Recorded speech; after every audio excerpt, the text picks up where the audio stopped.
में कोयले का संकट गहराता जा रहा है। कोयले का संकट होने का सीधा सीधा असर बिजली के उत्पादन पर पड़ेगा, क्योंकि देश में ज्यादातर बिजली कोयले से ही बनाई जाती है। हालांकि ऊर्जा मंत्रालय का दावा है कि जल्द ही इस संकट को दूर कर लिया जाएगा, लेकिन ये संकट आया क्यों? आइए इसके कारण जानते हैं। पहला कारण, अर्थव्यवस्था में सुधार आते ही बिजली की मांग बढ़ गई।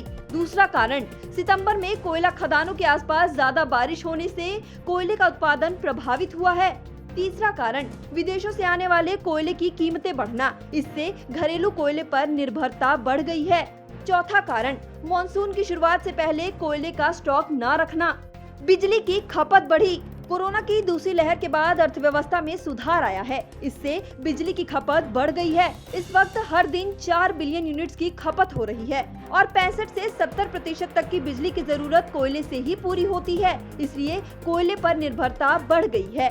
2019 में अगस्त और सितंबर में बिजली की खपत 106.6 बिलियन यूनिट्स हुई थी, जबकि इस साल में 124.4 बिलियन यूनिट्स की खपत हुई है। 2019 की तुलना में इस साल के इन्हीं 2 महीनों में कोयले की खपत 18% तक बढ़ी।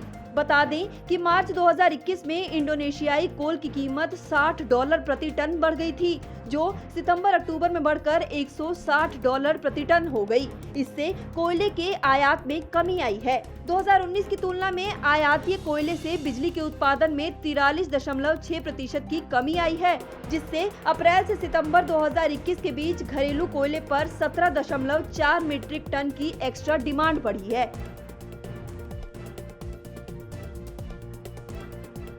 आपको बता दें कि ऐसा ही एक देश और है जहां भारी ईंधन की कमी होने के चलते पूरे देश की बत्ती गुल हो गई है।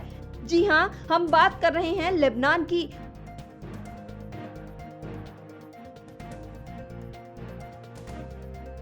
जहां भीषण गरीबी, भुखमरी और गंभीर आर्थिक संकट मंडरा रहा है।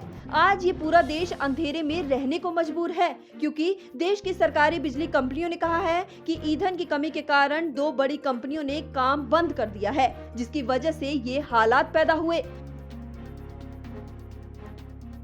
दरअसल कोरोना संकट की मार झेल रहे लेबनान के पास इतने संसाधन नहीं हैं कि वो बिजली नेटवर्क को चलाए रखने के लिए ईंधन खरीद सके। ऐसे में बिजली गुल होना यहाँ रोज की बात हो गई है। अब लेबनान में बड़े पैमाने पर लोग बिजली के लिए डीजल और जनरेटर का इस्तेमाल कर रहे हैं, लेकिन ईंधन की कमी के कारण ये भी महंगा सौदा साबित हो रहा है। साथ ही देश के हजारों गरीब परिवार ऐसे हैं जो जनरेटर खरीद नहीं सकते। ऐसे में अंधेरे में ही रहना यहाँ लोगों की मजबूरी बन गई है।